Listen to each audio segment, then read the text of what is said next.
cheers to Wait, hold on. the... Gotta open my drink. All right. Cheers to the never-ending search for balance in this duality. Ooh, I like it. Cheers, cheers. That was deep. Did you have that one prepared? No, I just thought of it. That was good. I like that. All right, tell me about that Mount Shasta story. All right, so I guess I'll kind of preface it by saying that. So I went with my. We had been kind of dating, so we were in an open relationship for about 3 years, and this was about a year into it.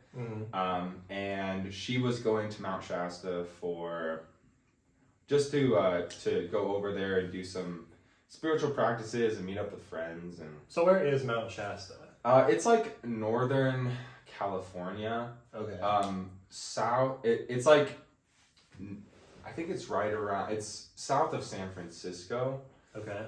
Like kind of in the Redwoods area. Oh, really? So it's in the Redwoods area. So it's like you can go. We went to. We hit Oregon first, and then just dipped down. So it was like pretty close to. It might be north of San Francisco, but definitely Northern California. Okay, somewhere in California. Yeah, and it's a beautiful place because it's like this lone mountain in the middle, just flat. Oh, it's awesome. just wild. Yeah. Nice. So we'd been dating, I think, for like a year now, in an open relationship, trying to see how that went. And she had this trip planned and then invited me, and I was like, sure. And I was in a position where I could kind of take the time off whenever I wanted to, and my job and stuff. So we ended up traveling to Mount Shasta together, and it was a blast. We hit a lot of places along the way, and saw like Crater Lake. That was really cool. And where's that at? Is that in Washington? It's I think it's just Southern Oregon. Ooh. I gotta learn the United States better. It's super. And again, if I could be totally botching it, I am honestly like geographically challenged. The best thing to do is just be like, comment down below. Comment down below. All of my inaccuracies. It's okay. So even though we're lost, we'll get there eventually. Definitely western half of the United States for sure. Okay. Somewhere between California, Oregon, and Washington. Yeah, we're in that area. PNW, kind of. So, yeah, visit Crater Lake, so beautiful, so cool because it's only all the water there has accumulated there just due to rainfall because there's no mountains above it to filter in. Yeah. So it's like the purest fresh water, and there's a lot of cool organisms that live there. And really, wow. We went out and we like took a side path or whatever and did like some meditations and played the flute and brought the singing bowl. Your classic flute? It was so cool. Yeah, my flute. The perfect person. Should have brought the flute. You should have brought the flute. Damn, I didn't even think about it. Next time. Next time. Take another trip, come back with the flute and talk about it.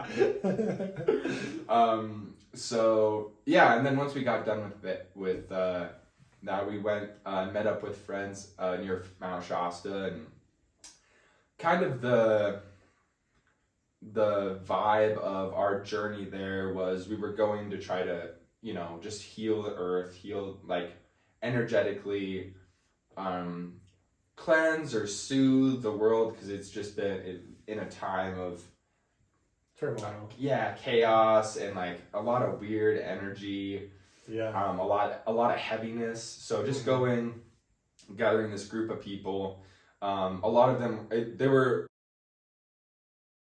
California, and people that she went to school with, and awesome, amazing group of people. Yeah. And met a couple new friends along the way. And basically we would have, each day we would go to a location, and we didn't do mushrooms until a couple days in, but the couple days leading up to the mushroom experience, we would do very mild drugs, if you could even call What's it a that. mild drug? Well, like, honestly, I can't really remember what it was. This I think it was like nicotine. Oh, I don't know if it wasn't like cardamom, because that's it wasn't that, but it was I don't remember the drug it was, but basically it gave you like just a mild buzz, and what it was like you would someone would blow it into your nose, and then you would cough, and it would cough. Yeah, so it would filter up through your nose and then out your mouth. Yeah. Interesting. Yeah, it was super wild because Sounds like some shaman stuff. Right? Yeah. It's a very ceremonial. I wish I remember the name of it. Yeah, but me too. Shoot. I'll find it later. If you know what the name of it is, comment down below. So it was very basic stuff, and it really brought, we were in a very raw state where a lot of people, a very loving area. So when people would do that drug, even there were a couple people who had very like breakdowns within themselves. They would just start bawling tears, and like we would just surround them and do a lot of ohms, and we would just be there for hours. So just super spiritual. So tell me about this trip though. So were you you're like setting with an intention, and all these people have the same intention that joined you, and it wasn't a retreat. This was all just organized by her. It wasn't like a organized company or anything. It was just a kind of like a spiritual retreat with a bunch of people that she had met from her journeys and her time in Florida. And then all lining back into like kind of a reconciliation, all with the intention of like soothing and like healing. Yeah. So it's like, how do you soothe and heal the earth?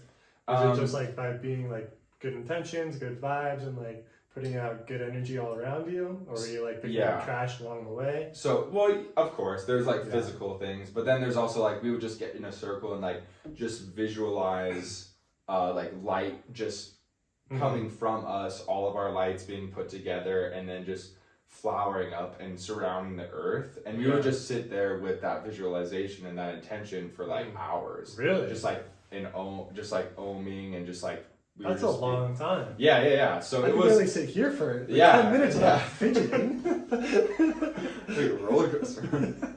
So you sit there for hours at a time. Just like, with intention. And usually at some point somebody will have like,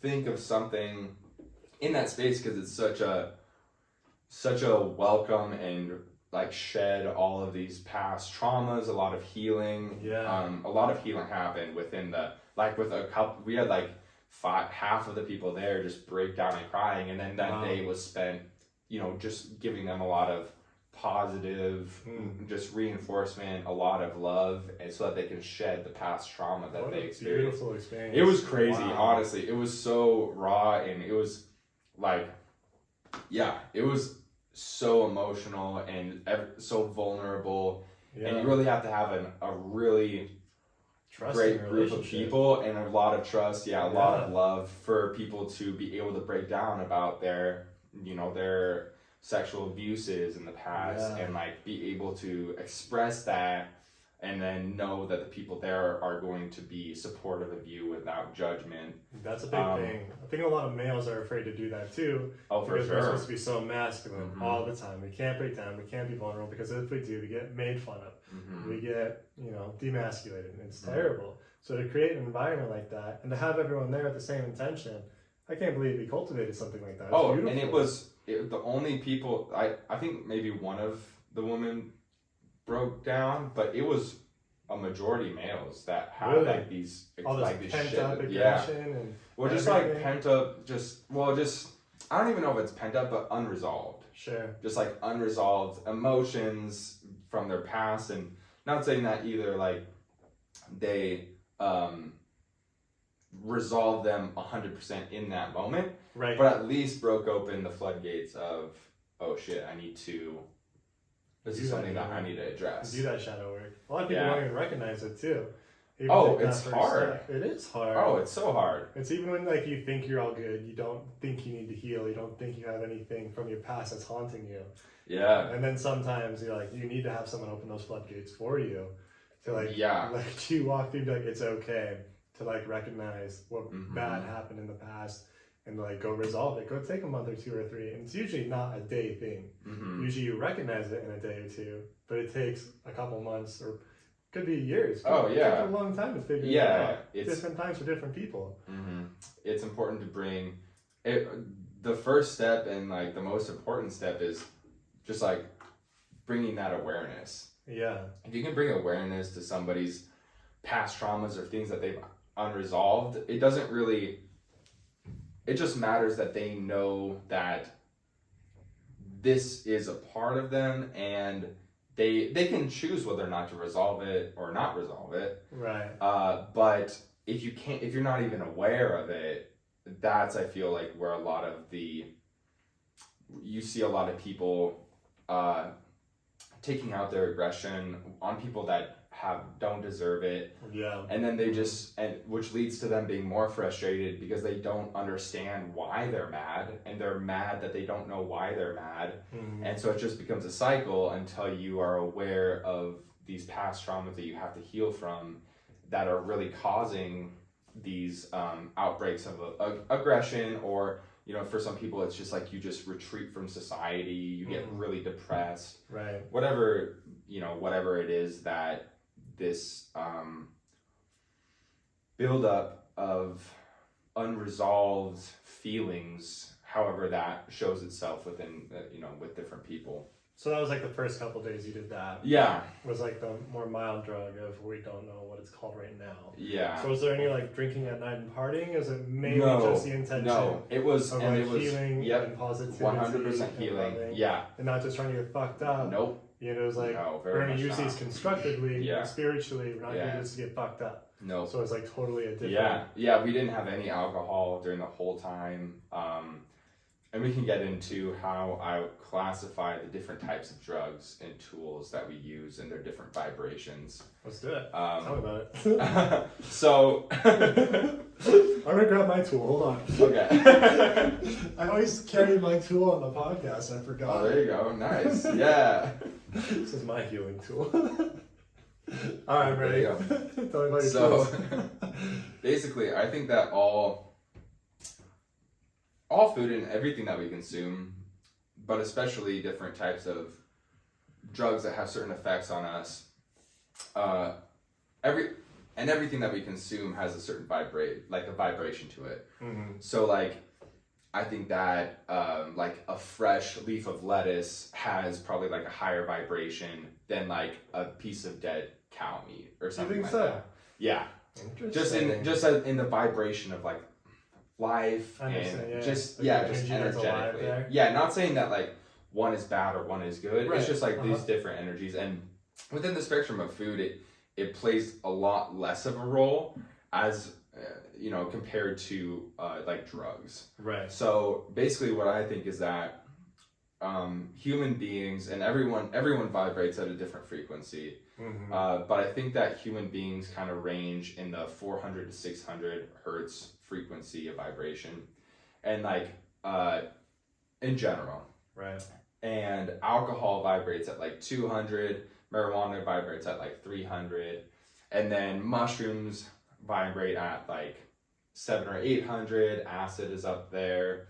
Ayahuasca vibrates like more 900 to 1,000. Same with peyote. Stuff like that. So, and the vibration part doesn't matter, but what matters is the difference. So, if I'm a human, like, well, I am a human. At least I think so.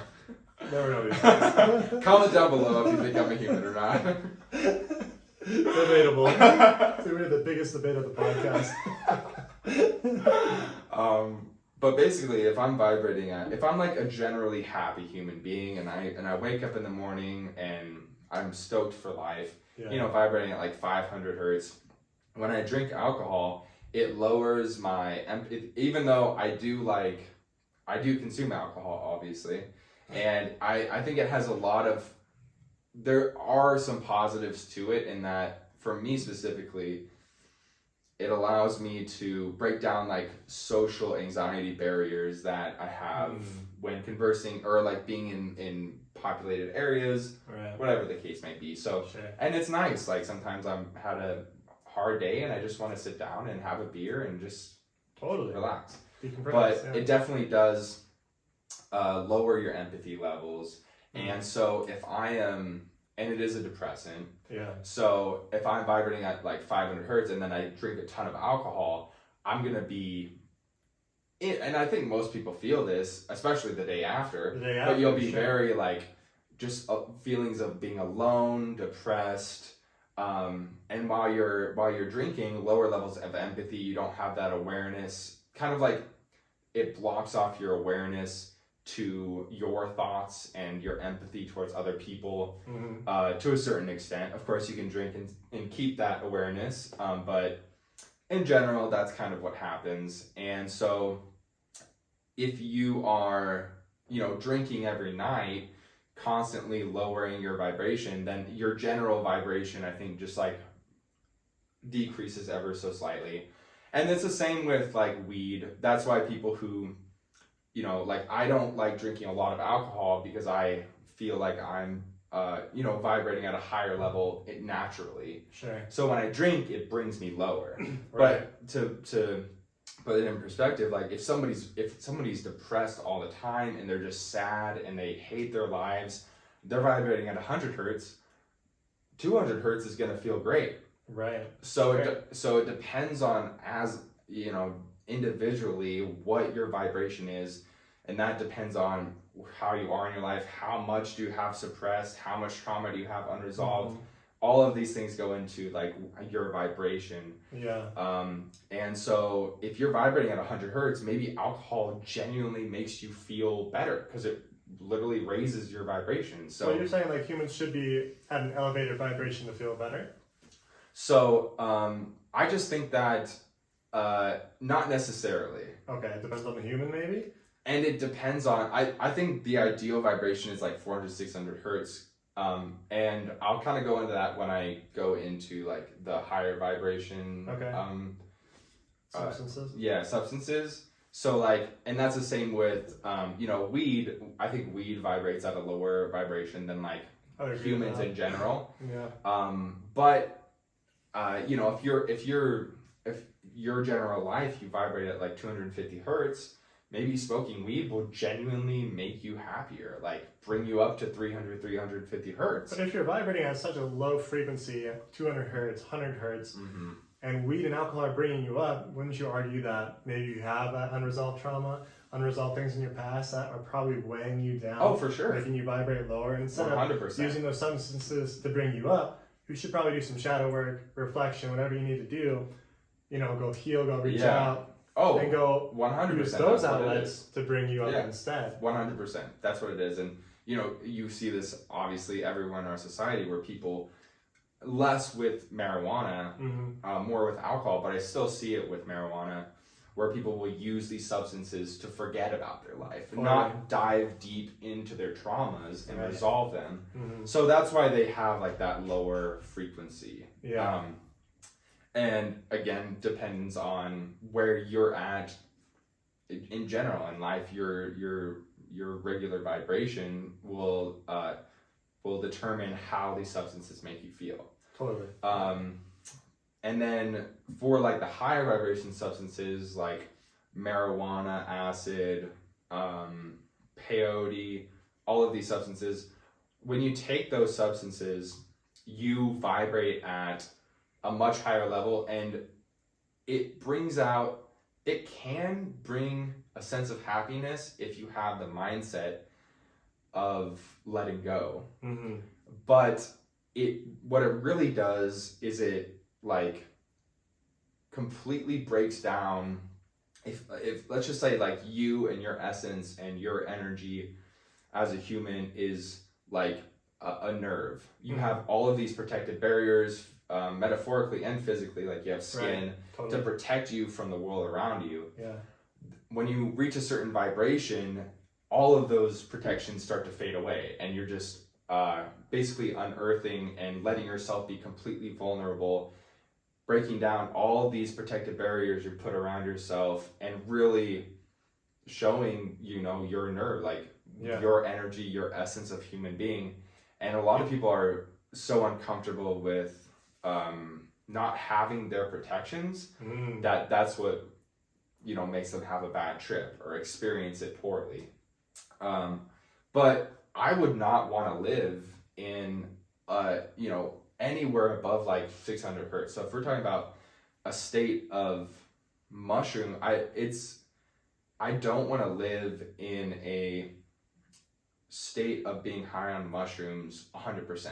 And that's when you're like kind of lower on protection. You don't have those protections. You're more vulnerable. And it's hard to even care about the physical duality. Sure. Like you're so thinking above, and you're just like you're engrossed in like every little thing. You see a leaf, and you could have an adventure inside of this leaf for 8 hours. Yeah. And that's just not a sustainable way to live in this society. Right, for sure. And it's something where it's like, I don't even know if I want, like, I enjoy being sober and like getting a good night's rest and feeling good and not being so wired to like this higher vibration. But like with everything else, I think that just like with a hatchet or anything, substances are tools. The same with food is a tool, and it depends how you use it. And if you use it in a way that's productive and brings up these traumas and lets you resolve them and really gives you a sense of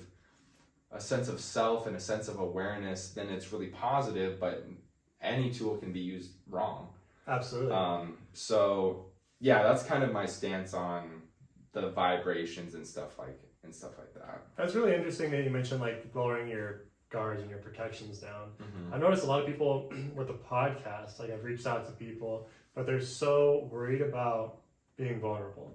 So they're worried about everyone else's judgment from being seen, like worried about being heard, would they say something stupid. It's really interesting to see their protections up so high and they will never let them down at all. And like, trust me, like people don't judge you as much as you think you do. Like you have some really profound things to say. Like I know you do. We've spoken privately, and like I would love for you to talk about this stuff, because more people have these same thoughts, but they're too scared to say it. And I wish so many people didn't have to have these high protections all the time, and we could be more vulnerable. But I like how you kind of brought it to you don't want to be completely unprotected all the time, because we do exist in different worlds, and we have to be able to exist in the physical world and the spiritual world and all these different types. So your first 2 days were kind of the lower ones, and then you said the third day kind of doing something different. So basically, it was like the third or fourth day, and previously we'd been doing these healings and also going to like these waterfalls and just basically spending the day, just being. And what this would be like without any sort of serious drugs. We were for the most part sober and just like literally just staying in just like finding different rocks and sitting and just like looking around and just being for a whole day. Sometimes that's just existing, and that is beautiful. It's just amazing. Like being like an animal, I compare that to like living like the animals, because I'm like, what do they have to do every day? Do they have to go to work? Do they have to like try to make money and try to make their homes bigger and more beautiful and take Instagram photos? I'm like, no, like they usually run up to a mountaintop and just observe and play with their friends and procreate, and that's their life. So like sometimes living like the animals is really fun. Just like, and it's nice to take a step away. Like it's something that I use daily, and you could consider it like a meditation, but maybe I'll just do like 10 minutes, or like I'll make my coffee in the morning and I'll just sit on the couch. And I'll just drink my cup of coffee and put my phone away and just like sit there. And it's, a nice feeling to just like take a break from all of this stimulus around us. Because it's constant nowadays. It is constant nowadays. I thought about that the other day. I'm like, I have been on my phone, a screen, or a TV all day, every day. The moment I wake up, check my emails, I write to the computer for work, write to my phone in between breaks, TV to watch during work or during lunch, and like it just all day till the moment I go to sleep. It's terrible. And I'm as guilty of that as anybody. Like I had to put some serious, like I remember I downloaded TikTok for like a day, I think, because I spent so much time on it. I was like, this is impossible. Yeah. And even now I have to find a balance with, especially social media. Yeah. Because I do like to, I enjoy seeing pictures of friends and seeing what they're up to. Right.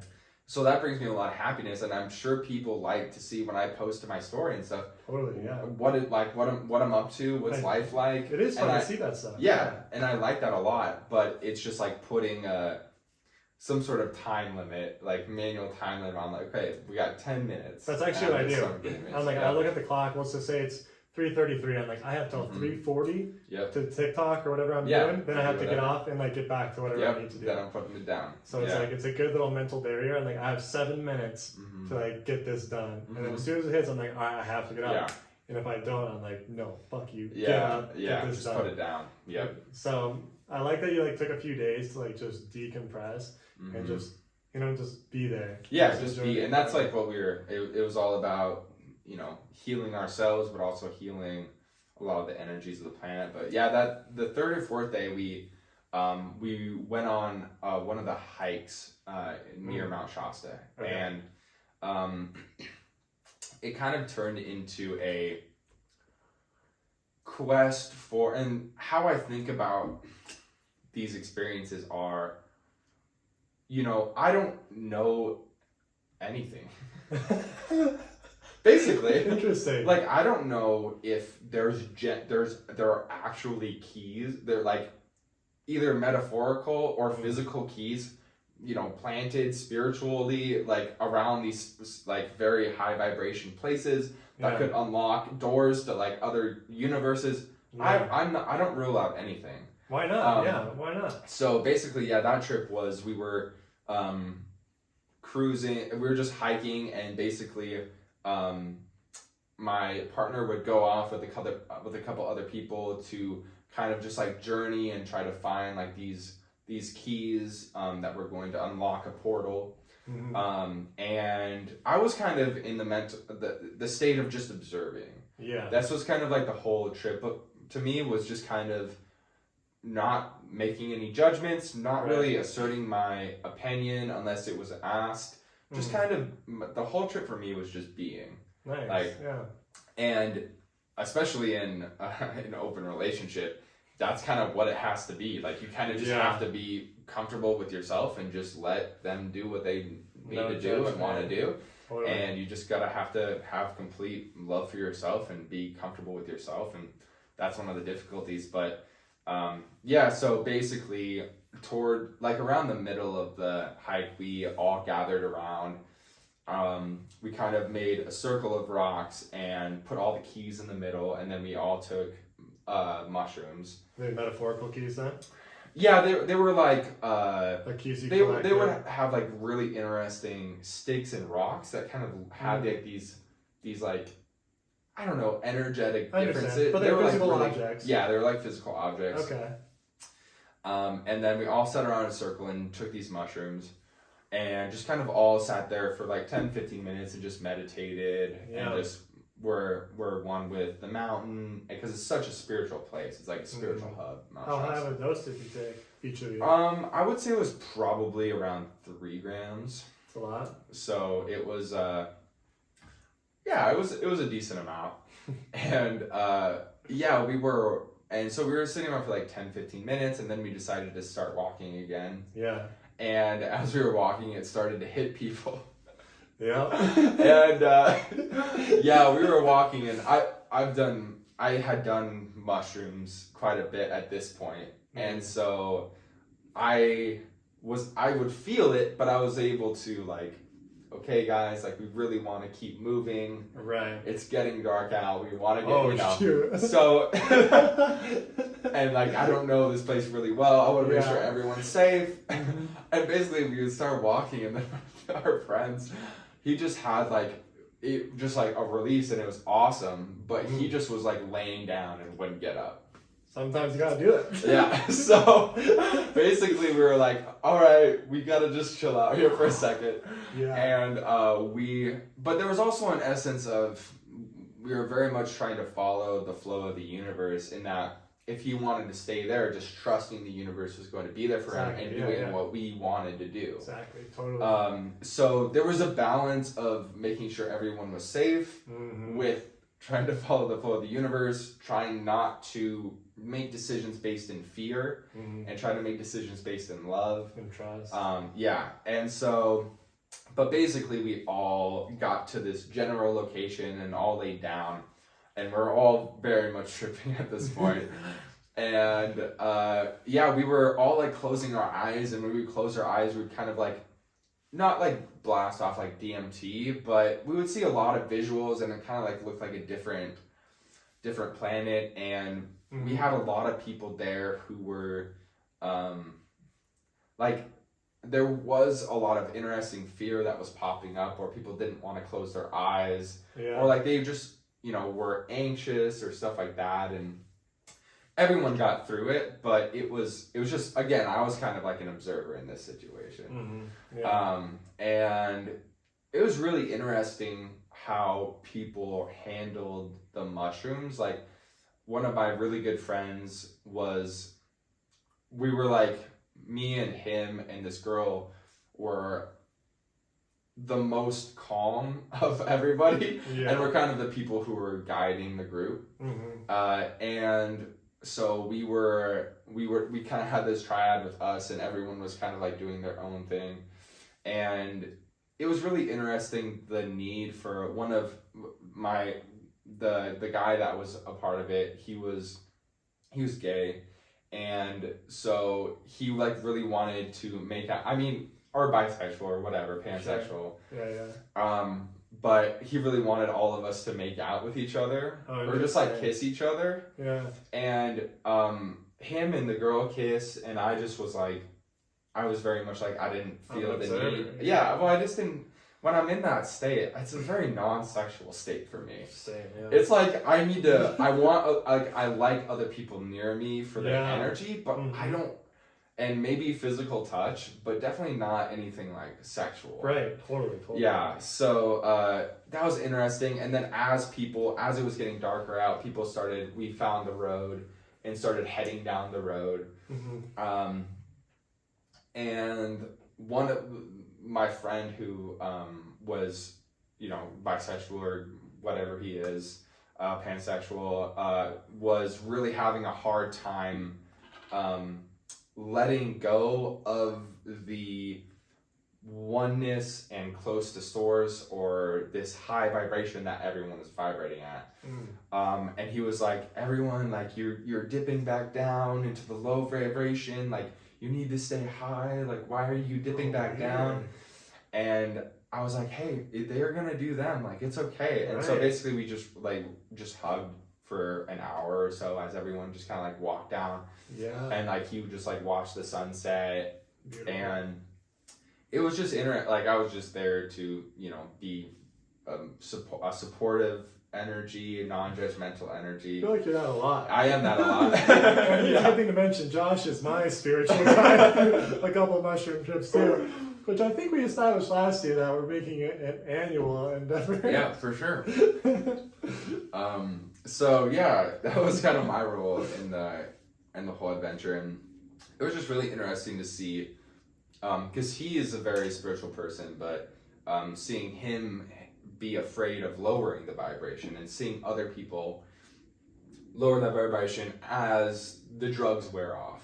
You know? I feel like it's okay though. Like you just flow. Well, I wonder why you're so resistant. That's what again, we go back to, that's not a state that I want to be in all the time. It's nice to get into that state to learn lessons about yourself or to heal.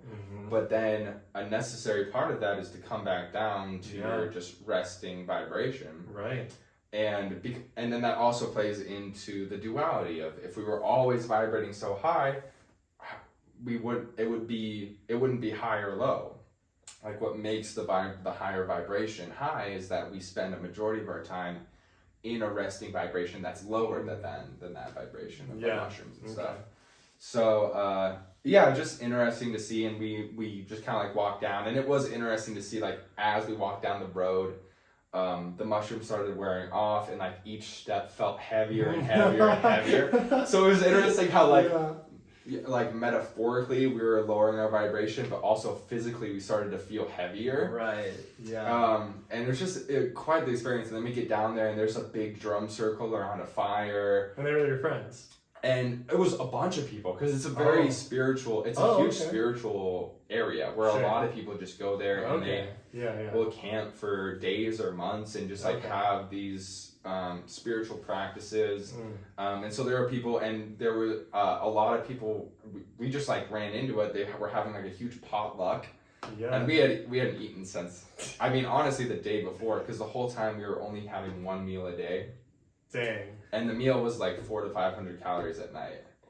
I think I lost like 20 pounds in a week. That sounds right. Yeah. Yeah. So, but it was crazy how it was just like all of these really interesting, cool synchronicities were happening. Like as we got down, everyone was starving. They were having like this free potluck for everybody. Wow. And they had a guitar, so I was singing songs, and around the fire we were drumming. Mm-hmm. So it worked out really well, but it was also interesting to see people in that high vibration state kind of remind me of, if you're sober and with someone that's in that higher vibration state, it's really hard to communicate with them. Totally. Because they are, words and like physical things don't really mean anything, because they're all, you know, even it can be hard conversing about like spiritual matters with them, because they're so like in like it's like a higher level of consciousness. Yeah. So yeah, that was kind of the journey. And then we got back down and we had a couple more days where we did like a little hike and took pictures on a couple hikes, and it was just really interesting to see the whenever we would go on these excursions, the kind of understanding was we were trying to go on these excursions without fear. Okay. Yeah. And a couple of times it was interesting that like we would get into a situation where it would be getting dark out, and then people would be like, it was interesting to see who was like the person to say like, okay, we should go back now.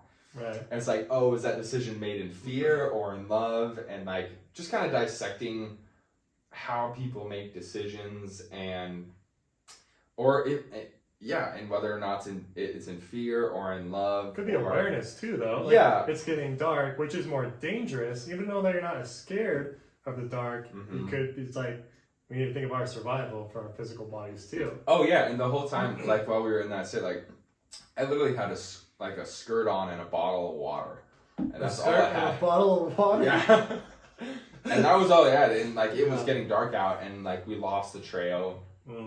And so basically we just started like, and I was like fully prepared to be like, okay, I think that if we just all huddled together, we could survive.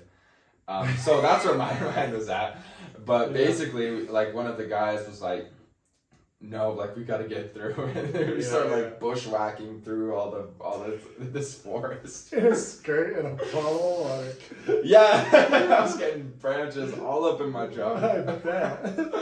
And but again, like just. It was interesting to just be like, I wasn't the person that said, hey, we should go now. I wasn't the person that said, no, you're acting in fear. I was just there. Yeah. And yeah, it was just a super interesting experience. And then we ended up leaving, we left like Thursday. It was like a 14-hour drive. Okay. We left Thursday afternoon, and I had work at like 8 a.m. the next day. And that my birthday was also that day, and we were going floating for work. And so basically we like turned back time, and when we started heading back, the timer was like, you'll arrive at like, it was like 10. And then we just like booked it, and we like turned back. We like were making notes of how we were like turning back time. Yeah. How it was like the time of arrival kept getting earlier and earlier and earlier. And we actually ended up getting there with like an hour to spare, which was nice. I took like a nap and then went into work. Then floated to Madison. Crazy. After that experience. And that was also when I was buying my house. So it's a lot going on during that. So when we were heading back down, I had like 3 messages from the insurance. My mom had to come into Bozeman and like sign for me on all the documents while I was at Mount Shasta tripping. The mortgage company had to hate you. And then, we get off the mountain, and I have like 3 messages from the insurance, and I like called her, and she's like, "Yeah, you literally had like 3 hours to like give me this information, or else the house wouldn't have been bought." And I was like, "Well, I'm glad I'm answering right now." Yeah. And got her the information, and it all worked out. But dang, it was quite the freaking journey. It was quite the journey. It was like quite the journey. The full spiritual, starting out low, going to an extreme high, kind of going low, but then it's like race to finish. Yeah. And then it's like, holy crap, gotta decompress in my new house. Yeah. While at work with all these people floating down the Madison on my birthday. Dang, it's quite the series of events. Yeah, it was, dude. Yeah, it was quite the series of events. I love that. So, how many times have you done mushrooms, you think, ever? Like having a spiritual experience on mushrooms. Let's do that. A spiritual experience. I've probably had a spiritual experience maybe 4 or 5 times. Really? Yeah. Is that because you're too busy being a guide and an observer, or like, you know, the ones that's looking out for everyone, or is it? Oh no, when it depends on how many mushrooms everybody wants to take, but usually I'm able to take the same amount of mushrooms as everybody, but still have that thinking about everyone's safety side, and I can flip to like, if somebody gets hurt, flip into, okay, we need to get this person to a hospital mode, or like survive, or like safety mode versus like just enjoying mushroom mode. So what's dangerous about it? You know, like what could be actually dangerous? Well, like getting lost in the woods. Like getting lost in the woods, yes. Yeah, like getting lost in the woods. I mean, you know, where we go up at Highlight, it's fairly safe. You know, if you get lost, you just go down.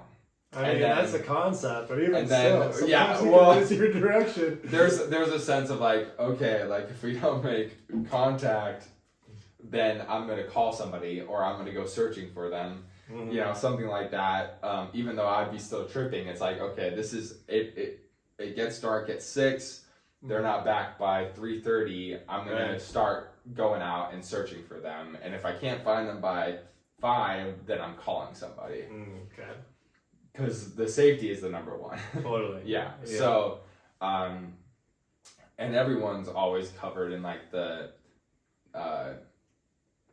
Good Samaritan law or whatever. Like if you're on drugs and somebody's in danger or trouble, like you won't get in trouble for being on drugs if you're like trying to save them or prevent them from dying. Which is a good law. That's a good law. That's a good law. Yeah, I think it's fair. So like 4 or 5 times, and it's not something that you really want to do that often. For sure. Like just in a, like I love it, but after you get done tripping, you're like, I gotta take at least like 2 or 3 months before I even consider doing that again. Because it's not like a fun experience in the sense of like Molly or ecstasy is fun. Right. It's a fun experience in the sense that you are completely broken down as a human being, and you find you break down all past traumas and let go feeling of just like fluidity and trust in Mother Nature and Gaia and the universe. You like realign where your heart is and your faith is, and in that sense, it's really refreshing, but it's exhausting. Right. It just takes it completely out of you. Sure does. Yeah. But then I also use mushrooms for other things like concerts, or albeit in a much, much smaller dose. Did you take any this weekend? Because I saw you at the 2 concerts this weekend. Oh, yeah. No, I didn't. No, they were very chill, and I didn't even do anything after the concerts. Which was weird. Yeah, both last night and Friday night, I was home in bed by midnight. Nice. Yeah, it I was wondering weird. about that. I saw that story. I was like, I wonder if he's going to be hungover tomorrow. Oh yeah, no, it was, well, like, honestly, it was just because nobody wanted to go out. Oh really? Like, but it was also, you know, on the weekends, places are more packed, and I Yeah. just don't really have that high of a tolerance. Anymore? We're getting Like, older. I don't want to wait Josh 20 is getting minutes older. in line for a beer. Yeah. You know, so, yeah. That was basically this weekend. But yeah, I would say it's like recreationally, I've done it, you know, probably 20, 30 times. Really? Just like for concerts or just like going out and just want to have a little buzz on top of, you know, taking a little alcohol. So what's like a microdose, like compared to a spiritual experience? Like what do you experience during like a microdose, like at a concert or just going out a day? Well, it's like it's kind of like a medium microdose. It's not, like a microdose to me is like 0.1 grams. Okay, which would be enough. Yeah. It's like you would take that and then you would feel very comfortable going to work and having normal conversation. You would hardly feel it if you feel it at all. It's more of like something that's gonna help you possibly subconsciously, and maybe you'll start to notice like your brain firing a little bit more to make those connections, which a lot of interesting studies going on about that with psilocybin and Alzheimer's, which is cool. There's a lot of studies going on with that. But which I advocate for. Yeah, for sure. Yeah, so the experience is like when I am tripping or like we're going to highlight for this spiritual experience. Usually like 3 to 4 grams is a good amount, depending on the mushroom as well, to have visuals to really break yourself down and really destroy your ego and try to find a true source of happiness and all that good stuff. For kind of like a dose that I would take for a concert or something, probably in the realm of between 0.5 and 1 gram. And you get more visuals with a 0.5 or 1 No, gram? you don't get any. Or is it for just like the feeling of your You body? just feel like a little happier, like you just feel like a little... It's like a little bit more vibrating. It's like a little, it's like a little sprinkle on, because it's also when you're drinking alcohol, you know, it lowers your empathy. Right. And like when you take mushrooms, I think it increases your empathy. You just become a lot more aware of other people and a lot of love. Yeah. So it's a nice even out, and I've never really been a fan of concerts where people drink a lot, because I don't find that social experience that desirable. Interesting.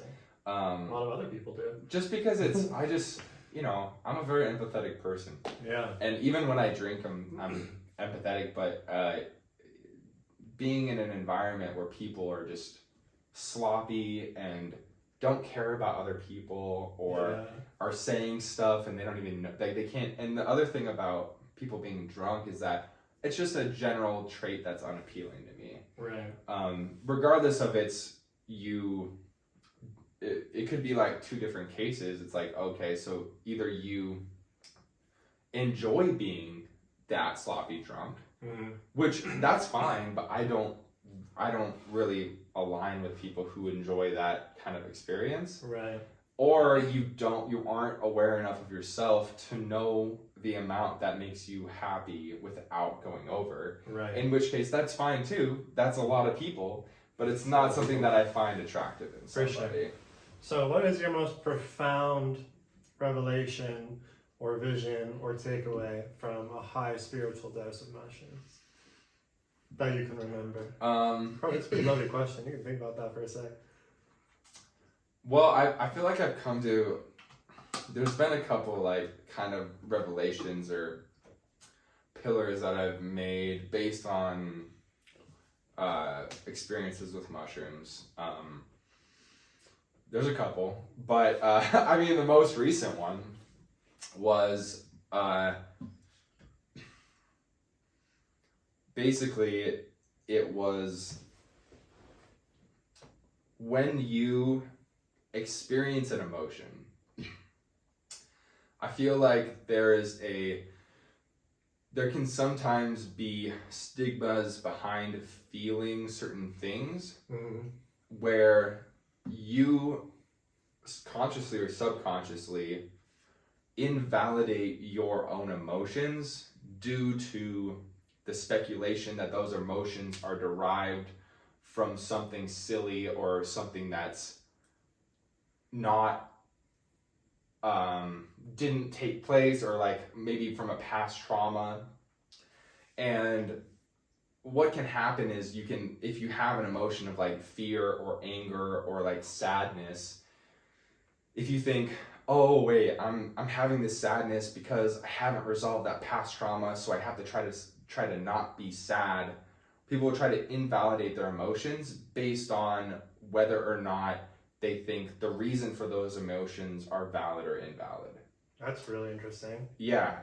Yeah, just feel it. Yeah, so one of the main takeaway was, just because you feel an emotion, the reasons behind why you're feeling that, whether it be a trauma, whether it be a miscommunication, whether it be something you need to heal in yourself and you know that, it doesn't invalidate that emotion. I agree with that. It was like, just let it be what it is. Yeah. If it's happy or sad, let it be happy or sad. Feel it. Yeah, you can just be like, hey, I'm feeling this way, like, and it's nothing from what you've done, right, but I'm feeling this way due to my past, but I still feel this way. So I still need to take an action. Like, I really just need to go home. Mm-hmm. Even though the reasons why I need to go home are due to my own issues, mm-hmm, I just need to make this decision based on the emotions that I'm feeling and just trust that. Because I do think that people invalidate their emotions sometimes because they think the reason they're having those emotions aren't good reasons. That's interesting. Yeah. I do see that with myself and other people quite a bit. And I shouldn't feel this way because of this. But then again, I'm like, I am sad. Like, I do need to cry. Whatever. Yeah. It's like, I can be happy. Whatever. Yeah, and it's like, whether or not you have, like, whatever the reason is for you to feel those emotions, it doesn't invalidate. It doesn't validate or invalidate the emotions that you're having in the moment. The emotions you're having in the moment are those emotions, and those are real for you, mm-hmm, no matter if they're due to something that you think is reasonable or something that you think is not reasonable, or whatever the case, or something that you think society thinks is reasonable or something you think society says is unreasonable. Right. I mean, I do agree with that, the majority, and I do agree with that pretty wholeheartedly, but sometimes I feel like even though you feel a certain way, you need to buck up and just, mm-hmm, toughen up, because I feel sometimes people are just a little too wishy-washy. Yeah.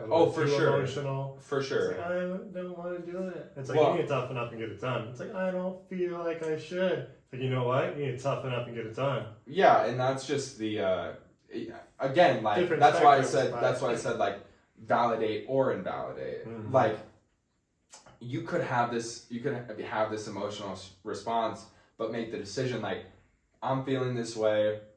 I know that it's because of this past trauma, right? But I'm making the biggest thing throughout all of this is just awareness. Totally. So you being aware of your emotions and then making the conscious decision to either, take action on those emotions or not take action on those emotions. The biggest thing is like you're making the choice, which is another one of the pillars, is bringing power back to yourself. Right. So it's like you're saying, but it's like pretty much all emotions matter. So what you're saying, all emotions pretty much matter, are valid. They're all valid pretty much. Yeah. Yeah, they're all valid, but making the decision. That's interesting because we can play a lot of like devil's advocate on that. Mm-hmm. And I do think they are all reasonable and they all they come to fruition for a reason, and you do feel it for a reason, and they are valid. But sometimes I see people with emotions and they're crying or whatever, I'm like, you shouldn't feel that way. I'm like, you should toughen up. You should get over it. Mm-hmm. And it's like, I can see why they need to get over it, toughen up, or whatever it needs to be, but they feel they need to be sad about it. So it's like all these conflicting viewpoints on that emotion. Right. And I think that's just, you're going to have that all the time. Oh, for sure. And that's something where it's like, if you're, let's just say, for example, like you run a construction company. Sure. And you have this guy that comes in and he gives the excuse like twice a week that, he's just feeling too depressed or too sad to come in. Yeah. That's okay. Mm-hmm. He can feel those emotions, but you're gonna fire him. Yeah, but it's like he has a job to do. So it's like, do you legitimize his emotion to feel sad and like, all right, you can come in late and you can kind of slack because you're sad and you have some stuff, or do you be like, no, like, you need to toughen up. This is your job. You need to leave it out the door, because a lot of jobs will say, leave it out the door. Yeah. You're here to work. End of story. And but you're valid. Like, your emotions are still valid though. Yeah. Well, I don't even think it is like you have to say like, hey, you need to buck up or whatever. You can just be like, hey, if you show up, you can work. If you don't show up, I'm gonna fire you. And you don't have to show up. I'll fire you and find someone else. That's okay. Right. And then you can find a job that can function with your style, like the way that you handle your emotions and stuff like that. Right. So just saying like, and it's just being honest. Like, hey, if I don't get this done, I don't get paid. I can't feed my family. I can't feed myself. Right. My workers can't feed their families. I have people that I need to take care of. So it's just being honest. Like, there doesn't need to be any sort of like talk about, hey, you need to buck up, or like anything like that. It's just like, hey, I have emotions too, but I have, things I need to get done, and I can sustain, and everyone's so different. It's like, people in that situation could be like, I have those exact same feelings, but I really need and enjoy coming to work and doing this work, and then leaving, being consistent and coming into work regardless of how I'm feeling. Mm-hmm. I think some people have a lot of value in that, and that's like self-discipline, which is very valuable, and some people don't have a lot of value in that, and both sides are okay. All right, let's segue this emotion talk in an open relationship, because I think this can have a lot of interpretation into like getting offended by what the other person is doing in an open relationship, or the judgment of, this is really interesting stuff. So tell me about this open relationship, how it started, how it came, how it's going, and the emotions behind all of it. I made it. So basically it started, we met on Tinder. Classic. 21st love story. Classic. And it was really, honestly, it was like, looking back at it, it was just hilarious and awesome. Yeah. Basically, I remember our first date. I picked my friend Zach his band was playing at the Filler, and I came to pick her up, and she came out in like sweats and like a t-shirt, and she was like, hey, I haven't had lunch today. Is it okay if I eat my salad? So she like cracks open her salad. It smells horrible. And she's just munching on her salad, and I take her, and it was like, she was beautiful, so I was like, hey, I'll keep hanging out, and I loved, honestly, I just thought it was completely badass, and she came in a manner where it was like, she's not trying to impress me, and right off the bat I was like, okay, I think we're just gonna be friends. Like, obviously I found her very sexually attractive, but that was the very clear vibe right from the start. Right. So we just played some pool and then enjoyed the show, and then we kind of started she didn't want anything romantic, which was okay, because we talked a lot, and like we went to a couple music in the mountains, and we talked a lot about how she wanted an open relationship, and I had never been in an open relationship, and so it was very much like even more solidifying, we're just gonna be friends. But did it like hurt your feelings, like she wanted to be in an open relationship and you hadn't been in one before? Oh no, at this point we were just friends. Okay. Yeah, we were just friends that enjoyed hanging out with each other, and we danced, and it was a lot of fun. But yeah, it wasn't until like 3 months later where we started kind of dipping into the romantic style and started having sex, and at that point, it was kind of a decision time. It's like, well, she makes me really happy. I've never done the open relationship before.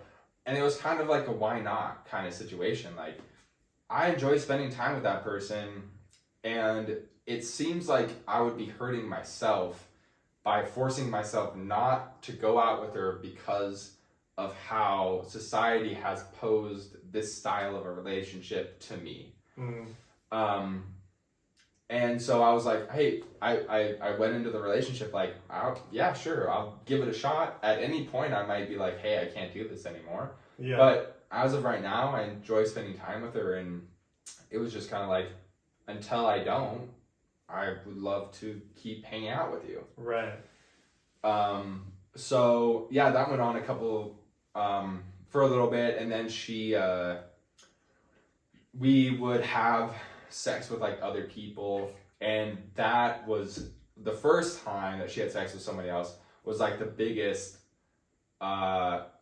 most depressed I've ever been, mixed with the most learning and love I've ever developed for myself. Interesting. So you're pretty sad.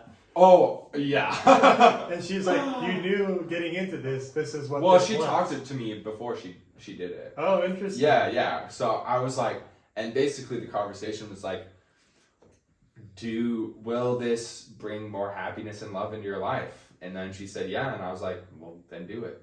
Yeah. And so, yeah, that was kind of the vibe, and it was so hard. Yeah. Yeah.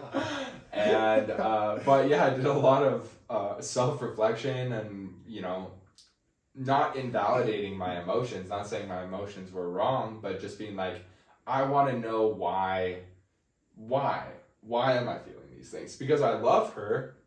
Why do I think that her having sex with somebody else is taking away from how much she loves me? Just kind of dissecting that whole stigma behind sexual relations with somebody and actually love for somebody. Right. Because to me, the real in our, as humans, the only thing that's limited for us is time. Sure, that's true. So you can love everybody, but it depends on who your priorities of love. Right. And who you choose to spend your time with. Because I could love everybody 100%, but I don't have time to spend with and I don't want to.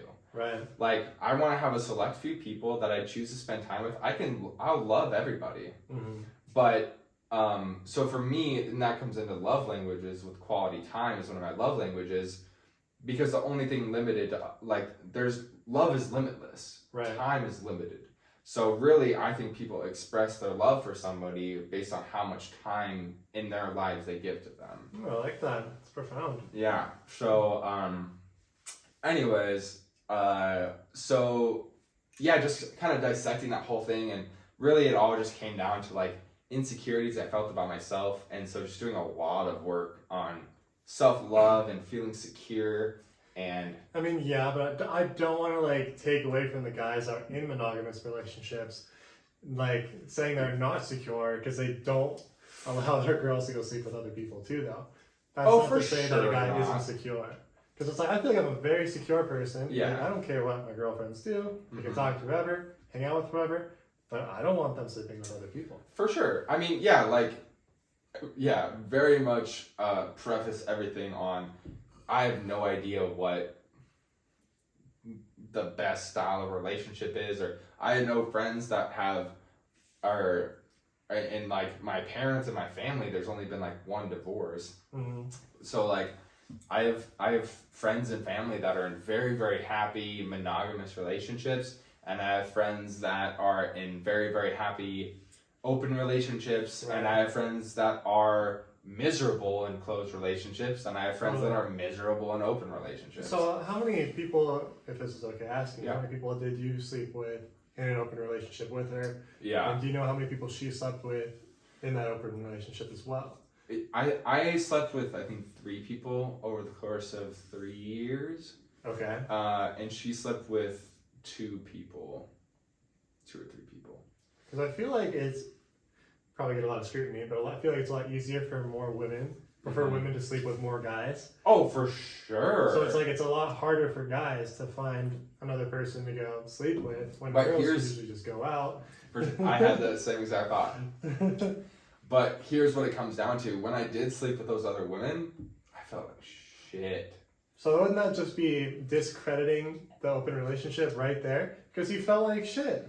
Well, the value in an open relationship isn't that you get to have sex with other people. So what's the value? The value is that you don't feel restricted by the relationship. But you felt like shit when you slept with someone else. But I still enjoyed the freedom of having that choice. I enjoyed the freedom of being able to flirt with other people, knowing that if she was right beside me, she would be okay with it and give me 100% love and support still. And it basically reinforced. And that's what I think it should do.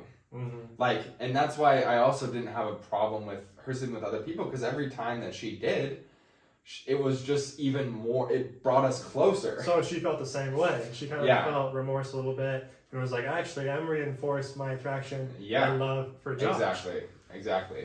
And so, and if it doesn't, that's okay too. But that was the other thing. It's like, if you sleep with someone else and if you fall in love with someone else, that's okay. I support you going with them. It's a hard thing to do. It is, yeah. But if you truly love somebody, then it's like, you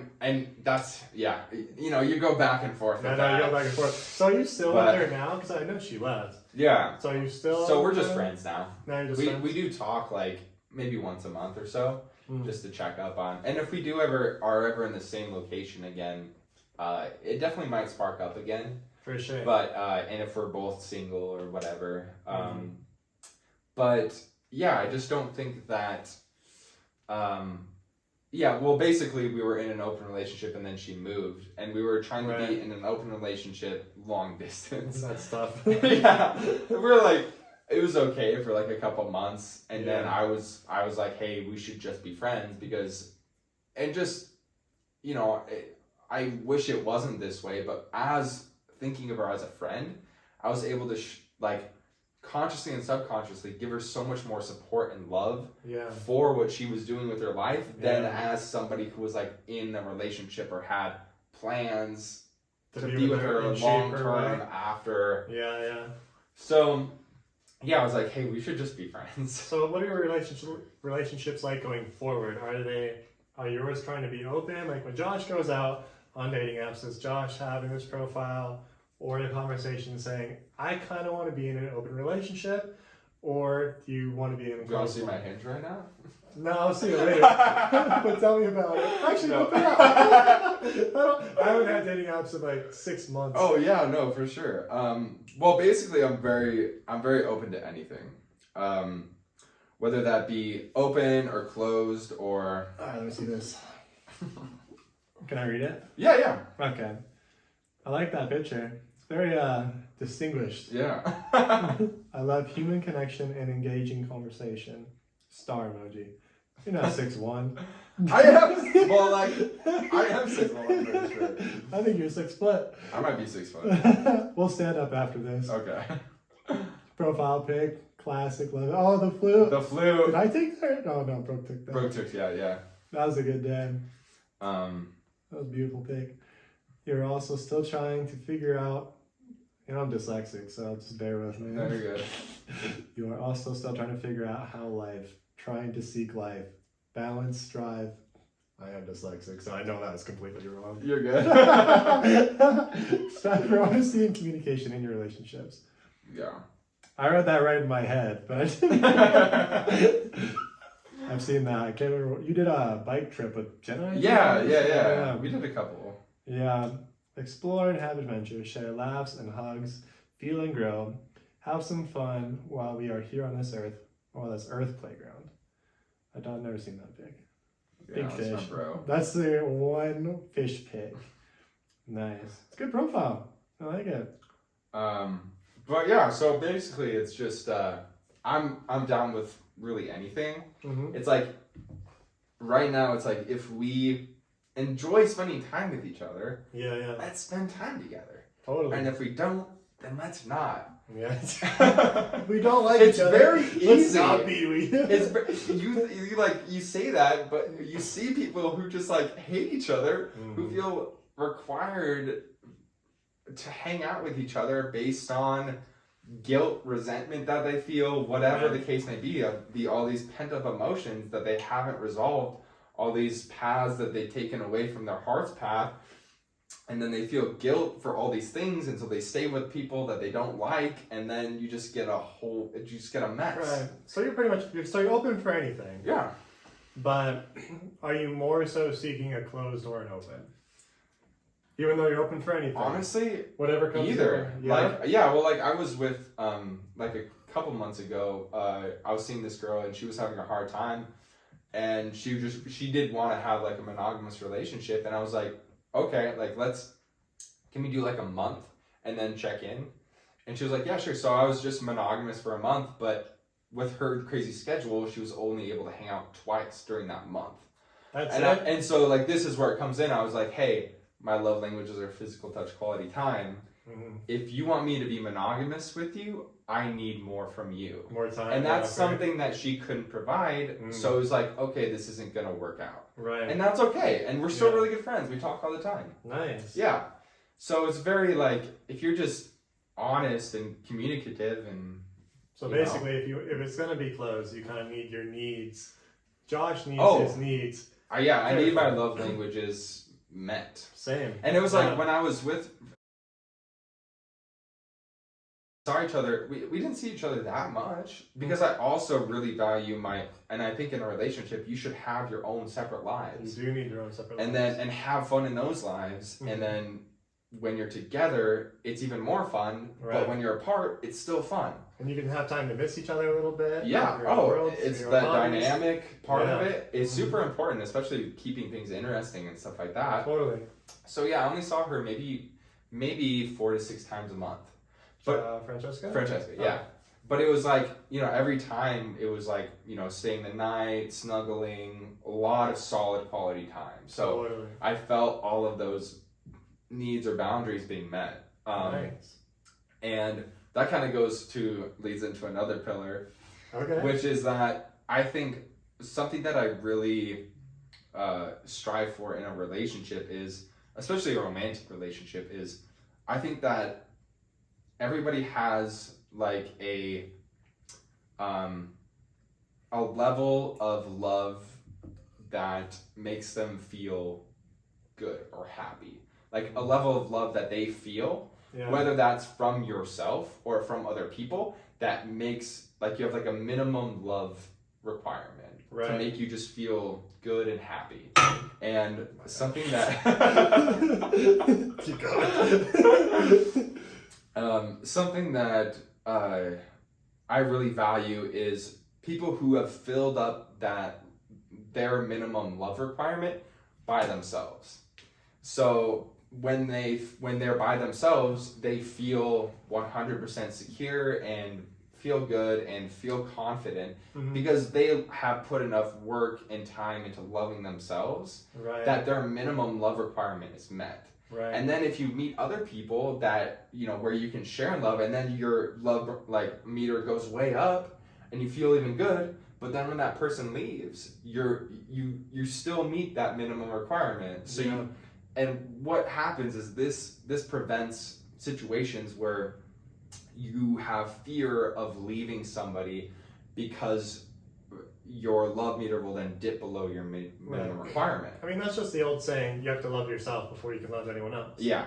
And it's so true. Like, you do have to be secure and love yourself and be stable and like be okay being you before you can love someone else. Because if you do need to leave them, you want to feel confident. Yeah, exactly. You want to avoid the fear of leaving somebody for fear of being alone. Right. So they're not your provider for everything, and like relying on them for everything. You can rely on yourself. Exactly. So it's like you don't need to be scared and resentful if they do leave too. Yeah. So which I think that 50% of people are in relationships because they're afraid to leave. A lot of people. They're so afraid to let go. Yeah. It's like you're suffocating yourself. You're not doing yourself any good. It's a tough place to be. It is a tough place to be, especially for older people. For sure, because again, you're reaching that end of that limited time. Well, and the limited time and your limited options too. I think our options are a lot more. They're bigger when we're younger, but when you're older, people have kids, different complicated lives and jobs and it's a slim pickings. Yeah. Oh, for sure. I mean, and yeah. I mean, I think that also as you grow older, your requirements kind of go down.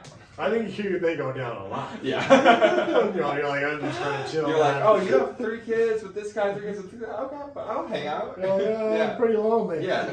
But I'm just trying to chill. But yeah, again, it's like, I think that, you should strive to hit that minimum love requirement for yourself just from internally. Yeah. And then that provides for a lot more healthy, not even only romantic relationships, but platonic relationships, professional relationships, and confidence in yourself to where people don't feel or people don't feel the need. If you're in a relationship and you don't have enough love for yourself, you need love from your significant other in order to feel good, then that could also fall on the other person. If they're not providing you enough love, they're just trying to take care of themselves, then you start to things get resentful and all these unnecessary complications, and this is what I think your 20s are for. Like your college years and your 20s, I think it's to edify who you're becoming. Build yourself up, figure out who you are, what you want, be confident in yourself. A lot of it comes through your knowledge. Like the smarter you get, the more confident you get. The stronger you get, just like physically, the more confident you get. You don't have to be the biggest person out there, the strongest, but the more healthy you are, the more confident you get too. But I think the journey in your 20s, a lot of it is just finding yourself, being confident at that minimum love level. Yeah. And then when you finally get there, then the next journey begins. So like whatever it is, career, love, whatever you're trying to find next. Yeah. But I think that's a big thing is self-actualization in your 20s. And that's the biggest thing I advocate for in your 20s is self-actualization. Because if you haven't done it in your 20s and you don't know who you are, then you have to do it at 35 or 40. Which is really tough. Yeah, but that's also like sometimes that's when it happens, and that's okay. Sometimes that is when it happens, but starting over at 35 and 40, it's a lot tougher than starting over at 20, 25, for sure. 28. Yeah, I mean it's also something where, all of the things you could have figured everything out for yourself in your 20s, and then society just shifts, and you're like, oh my gosh, now I have to go back and. You can start over. But it's like the point is like just getting to that minimum self-love confidence level. Yeah. Like I think that's what your 20s are for, just getting that minimum confidence level. Yeah. Even if you do lose it all, have to start all over again at 30, at least at that minimum, I'm okay, I'm smart, I'm healthy, I'm gonna make it. You have like the things that you think make you you. Yeah. It's like you have the base characteristics in your foundation to fall back on instead of re-tearing up the foundation at 35, like going back into all this trauma work again and trying to figure it all out, get rid of the substance abuses of whatever it is, and like just being kind of fuck up. But yeah. I mean, a lot of people, again, like once you, especially with older people, it's hard to have these conversations because, like specifically in my family, I kind of laid down I'm not gonna feel guilty over not spending enough time with my family, like the guilt that you felt for not spending enough time with your family when you were my age. Interesting. And so there's a lot of, I mean, I think that there's maybe some resentment at some points, but a lot of it is just guilt that like my family feels that they're trying to push on me because they felt that from their parents. Right. The guilt for not spending enough time with family, and they can be resentful toward me because I'm like, I love you, I'm gonna do my thing here, I'm gonna come visit you when I want to. Right. And if that's not okay with you, then it's okay. Like you can choose not to love me. Like that would be a bummer. I would love to have a relationship with you guys, but and so like even for family, it's I kind of outlined that right out of college, and just made it again giving them their power. Like I love you. I'm letting you decide. Right. You can I love you no matter what. You can choose whether or not to love me. Right. If you love me, I would love to hang out. I would love to swing by when I'm free and have some fun. If not, that's okay. I'm gonna be super sad, but I'll get over it. And I have a lot of friends and other family that love me. I don't need your love. I want that. I want to have a relationship with you. So it's just giving people their power back, and people hate it. Interesting. Yeah. It's a different perspective. I like it though. Yeah, just being like, or any other situation where you're at a point of maybe conflict, just being like, hey, I think this way. Or like, if you can accept that we think differently and still want to be friends, that's awesome. If you can't, that's okay. Just putting it, like, people will try to put like something that's between you on, like put your relationship on you or something, when it's like, no, I know how I feel. Right. This is how I feel. This is how I act. And the same with friendships or romantic relationships. It's like, this is how I'm feeling, and these are my requirements or boundaries. Can you meet them? No? Okay, awesome. Let's go find other people that can meet them. If you can, awesome. That's communicated, and now we can move forward. Right. Big thing for you is time, though. So it's like, that's true. Where to spend your time? That's true. Time, because your family's all the way in Billings, right? Yeah, which isn't too bad. It's not too bad, but it's still a distance. What is it, hour and a half? Yeah. 2 hours? Yeah, hour and a half. 2 hours, a little bit. Yeah. I mean, it still takes a little bit to get there. Yeah. You have your friends here, then you have your own life and your own needs, and I don't think it's a bad thing to have your own life once you grow up. Oh, for sure not. And it's, I mean, that's something that I've grown into and feel very, very comfortable with, just being like, hey, I'm not, and you also have to think about, like, even energetically, if I go see my family out of guilt, what's the energy that I'm bringing to that relationship?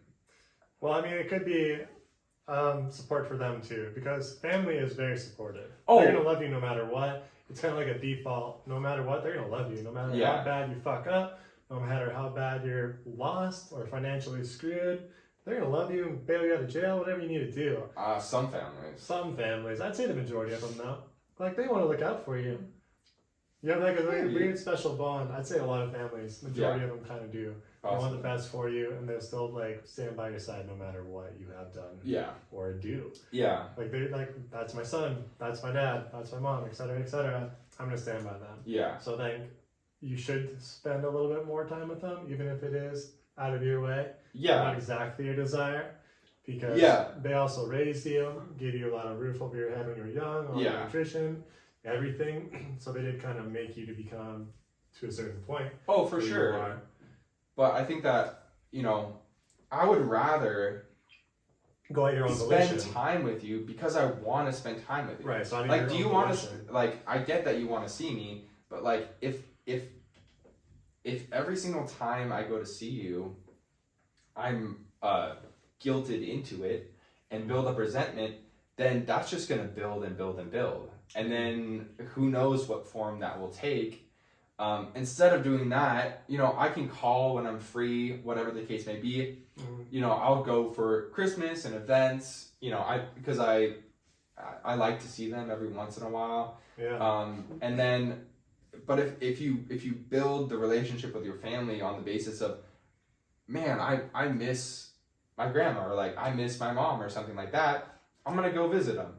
And then you start your relationship off on that basis, then it's going to yield, and you build up a positive environment around going to see your family. Right. Then that just snowballs into more positivity. But I think that it's hard to start it off with a positive experience. Like, so many family gatherings are just guilted or resented into doing those events that they start off that way, and it's hard to then build a positive relationship with that. But then again, sometimes if you don't kind of make these excuses or those efforts, they usually don't happen.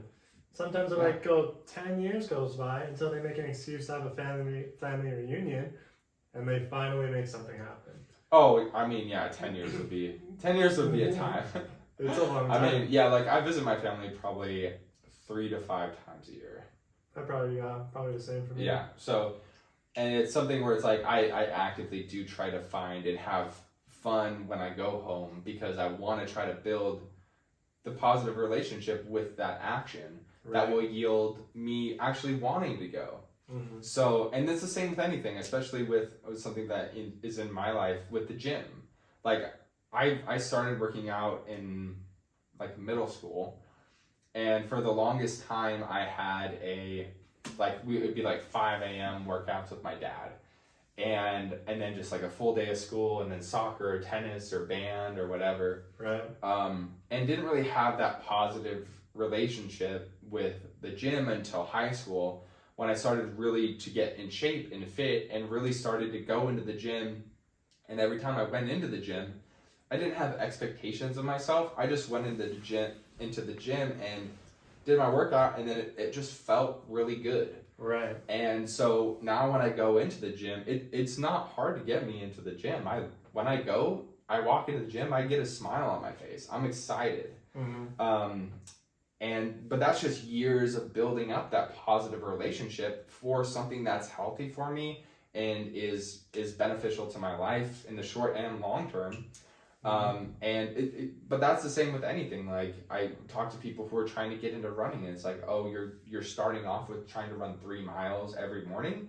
Guess what? You're gonna hate it. It's true. It's the same with nutrition or diet. It's like, oh, you're gonna try to cut 1,000 calories out every single day. Guess what? At the end of 30 days, you're gonna binge and then gain all that weight back. Maybe, or you can say, fuck your feelings, and just do it, and just make it happen. What is that, like Goggins? Yeah, David Goggins. That's I don't know. I have beef with I that. knew you would have beef with him. But sometimes that works for a lot of people. Yeah. It's like, you know what? Toughen up and do it.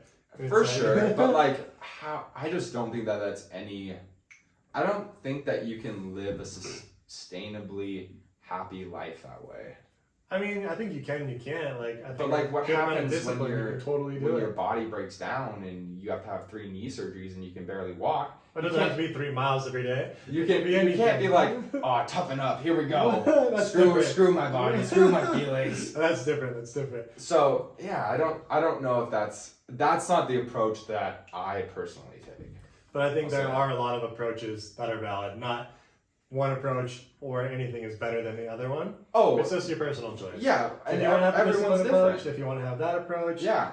I mean, there's a lot of ways to skin the cat. There's so many ways to live, and not one way or the other is better than anyone else's. And that's just the story. Oh, and everyone's like you said, everyone's so different. So everyone's gonna have different things that work for them. But yeah, I just think that building a positive nutrition lifestyle over the course of a year, just like slowly cutting things out and like feeling better, is going to lead to you doing that for the rest of your life, and just feeling you're like developing a really good positive relationship with food in a really healthy way over a course of a period of time. It's going to be way more sustainable than every single day going to bed starving and being like, oh no, you're being a little bitch, like, how dare you, stomach, screw you, stomach. It just seems like a lot of unnecessary anger. But some people use it, That's true. That's true. It works for some people, but I don't. It doesn't work for others. Yeah. Remember, there's no right way. For sure. Way to do it. Yeah. No, everything that I'm saying. It's all subjective. This is all subjective. Everyone has different. That's why different people swear by different. Like, some people love carnivore diets. Some people love intermittent fasting. It works super well for them. Some people love keto, and it works really well for their body.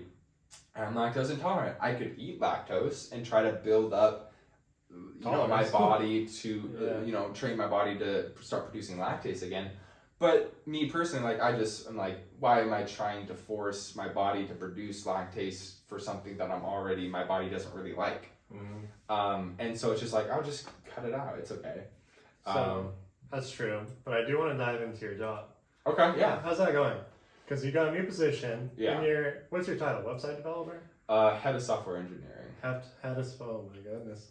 Big one. Yeah. So tell me about it. How's that going? How's your job, managing people? Yeah. And what do you do? Yeah, it's pretty... I pretty much do everything to do with the website and the back end, how the company functions. It's been really interesting. So came into the position like a year ago is when my boss quit and I got promoted.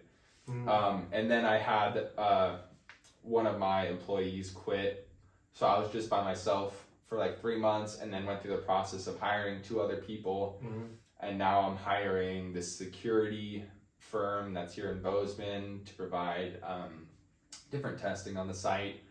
But basically manage everything from setting up the IP address of the website, making sure there's backups of the machine backups, making sure there's, SQL, which is the database manager backups, knowing how to recover those backups if they're hacked, knowing how to counter any hacking attempts. Right. Also writing code and converting a lot of our old code to a newer, faster code that has different updated libraries, updating functions on the website to help our employees work more efficiently. Just kind of everything. So website development, why would someone go through you versus a Squarespace or Wix or, you know what I mean? The classic question. The classic question, but a lot of people don't know why. Yeah, well, like I honestly, I think Wix, I've heard a lot of complaints about Wix. Let's use Squarespace, because I've heard a lot of good things about Squarespace. I've heard a lot of good things about Squarespace too. I'm a proponent of it. Me too. Yeah, no, I think that those services are great. Depending on where you're at in your business. Like, sure, if you're you're just starting up your business, whether it's photography or anything else, and you have the time on your hands to learn about Squarespace, learn how to use it, reading all the terms and conditions to make sure, if you are going to develop into a bigger space, know what you're on the hook for by using Squarespace. What are you on the hook for? Well, I've heard stuff where it's like they'll take a cut of everything sold by using their site, stuff like that. And, if you're doing, tens or 20, tens of thousands of dollars of sales and they're getting 10% every time, that can come to a big amount. So at that point, it might be worth it to hire somebody. So basically it's, you would hire somebody if you just want it done. Right. You don't want to think about it. You have your product. You're busy. There's a demand for it. You just want to be able to be like, hey, I want this and this and this. I want this to look like this. And there's also the background knowledge that I have about how a website works, what attracts people to a website, the user experience, because I've had, now 4 years of experience with designing websites that lead to more clicks, analysis on those websites, setting up Google Analytics, Facebook Pixel to analyze all your statistics. How many of these conversions are people making? Going in, making and changing different things, how they look, seeing if it results in higher conversion rates. So all of this like higher level technical things that would bring in more customers to your website, someone that has that experience and knowledge is going to be really beneficial for. For sure. Also, just setting up the website in general. Like, if you just need something that's going to have information, where it's like, you'll just post pictures and you'll say, hey, email me with this item number, and then I'll ship it to you, and the address, and then you pay via PayPal. Here's my PayPal or whatever. Yeah. And then once I get your information, I'll look at what you want, package it, and ship it to you. Great. Squarespace would be great for that. There's not really any need for a high-end developer for that situation. But if you're getting 10,000 requests every day, that's going to be a little hard to handle just by yourself and through email. So and Squarespace does offer a lot of like ways to set up a store and stuff like that. Again, you'll want to read the terms of service to make sure what cut they're getting is acceptable. And then PayPal's getting a cut, all this stuff. So making sure all those terms are agreeable, and if they are, great. If you just need, again, like a very surface level display, hey, these are my options, click here to add to cart, order, then you get a notification on your phone, and then you ship it out, whatever the case may be. But if you need more of a back end, like I'm developing the distribution managing site for Montucky Beer. And basically they need to have an entire load tender with a back end and the ability to send out emails and be all of these automated steps where like they put in they drag and drop information into a place and they make the load available, and then they can choose all of the emails that the emails are sent out to, and then on response to those emails, have them be emailed, and all of this back-end information and storage. And then you can do analytics on the on how many shipments are made, where are they going, who's actually going into the website to update the notes on the shipment. And if you need something like that, where you need a lot of information about what's happening, like a more functional, not just display site, that's something where, you know, possibly hiring or contracting out a developer would be beneficial to you. How long does it take for you to build a website like that? Are there in-depth analytics and everything? How long does it take? Roughly. If I'm being contracted out to do it and it's not my job, probably 6 months to a year. Really? Yeah. How long to build a website? Yeah. Interesting. Because again, like, you have to think, like, I mean, it is something where it's tough because, you know, I spend 8 to 10 hours every day programming. Right. So when I get home, I don't want to program. Right. So dealing with that, and then also dealing with my social life, romantic life, spiritual life, on top of all these other projects. And I make it very clear when I contract out for people, like, this is my secondary job. Right. If you need something out right now or in the next 3 months, you should go somewhere else. Hire somebody to do this for you. That's going to be their job. So how long would it take, if that was their job, how long would it take them? I'd say probably, like, you could get it hammered out in like a month. Alright, it's not terrible. No. And it would be like a full functioning whole, you know, the whatever processes you need to handle. Notification system could be also a small mobile app in there for iOS and Android to give you notifications on your phone for things, you know, all this stuff. But if that was your dedicated job, I would say probably like a month. How much does something like that run? A lot more than I charge. How much do they charge then? We'll go with their charges. Roughly. Like someone who's like a developer that's been contracted out. Yeah, for like a month of work to build a really sophisticated website. Probably like $10,000 to $50,000. $10,000 to $50,000. Yeah. Holy crap. Yeah. I mean, that's why, developers have paid a lot of money. Yeah. So and you're going to get a quality product, and it's something that you're not going to have to worry about. Right. You'll just be like, hey, here's the money. I needed to do this. I need it in a month, and they'll do it. Wow. But yeah, no, it's expensive, but like I given that it's my second tier job and stuff like that, and you know, we meet like once every 2 weeks or so. It usually amounts to like $20 an hour versus, you know, they would be getting like 50 to 60 an hour. It's not bad. Yeah. So reasonable. Yeah. And of course, like I usually just do websites for friends. So a lot of it's like, hey, I put in, you know, I could be putting in 1,000 hours and be like, hey, just shoot me like 1,000 or something like that. Right. You know, because it's like, again, on the condition that it's not my primary job.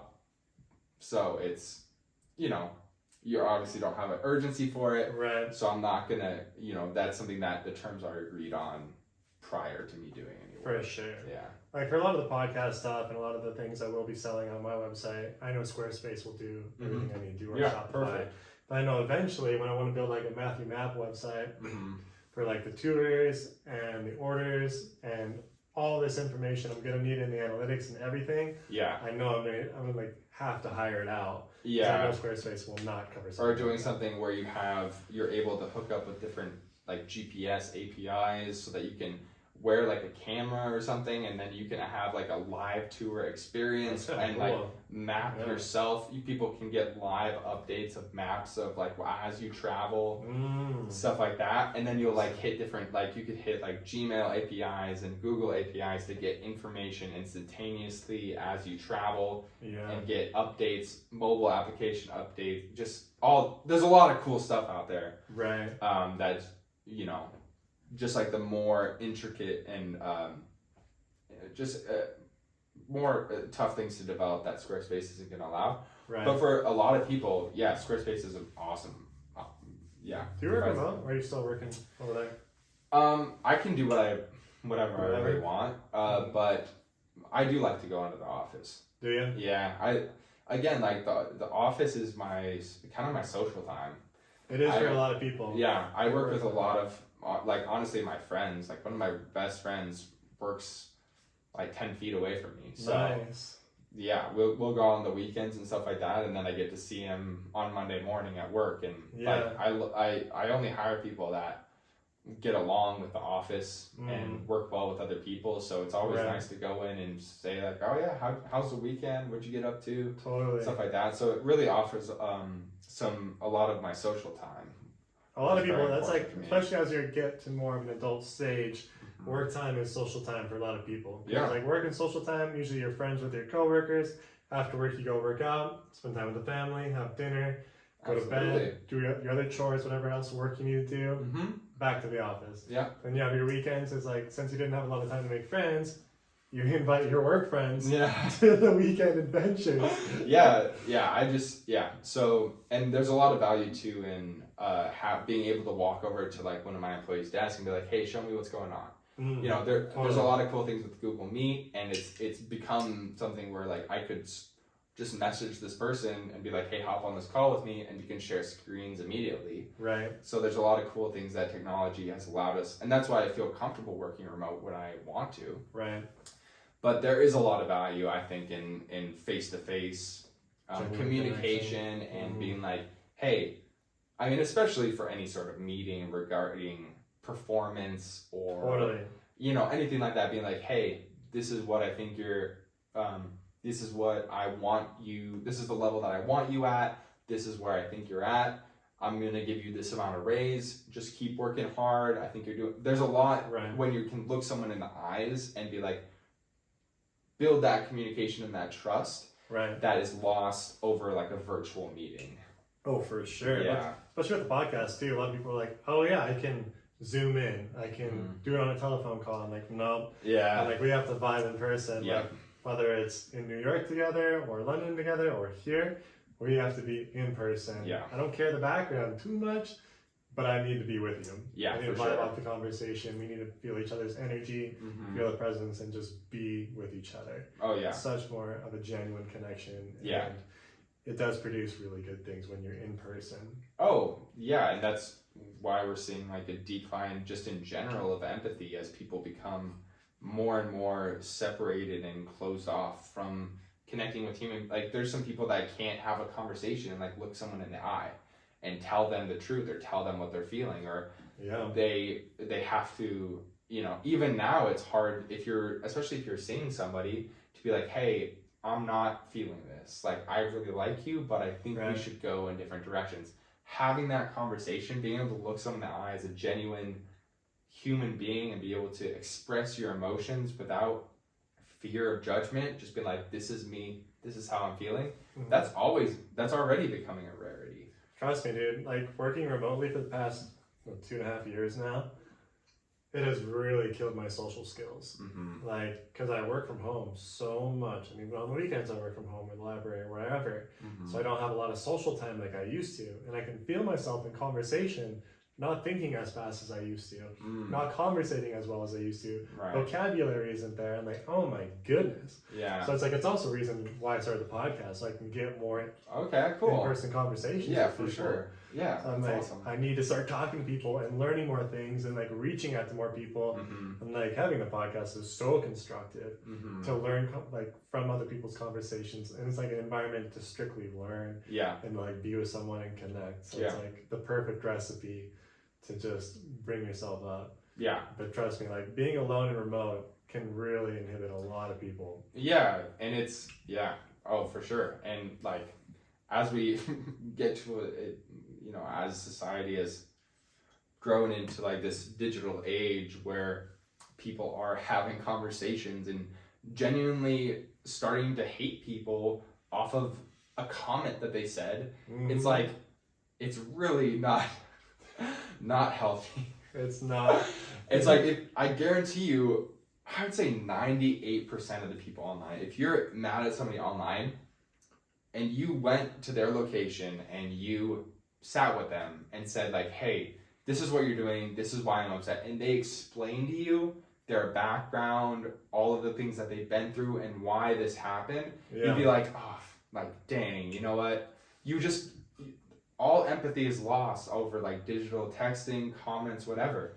Right. So it's like people, and then not even to mention like all of the misinformation that's out there where it's like, you can't trust anything. So I think that's like the best place to end the podcast is like connection and energy. Mm-hmm. Like I think that's so important and so needed. It's just human connection, vibration, energy, and like I like how you started out with how you started out your trip. What was it? With good intention, like healing the earth. Yeah, healing the earth, and just if you talk to somebody, you can learn so much and have start to have a genuine sense of empathy and understanding where people are coming from and why they do the things that they do before passing judgment on those things is so important. Yeah, I love that. Yeah. Well, dude, let's cheers and close it out to connection and energy. To connection and energy, yeah.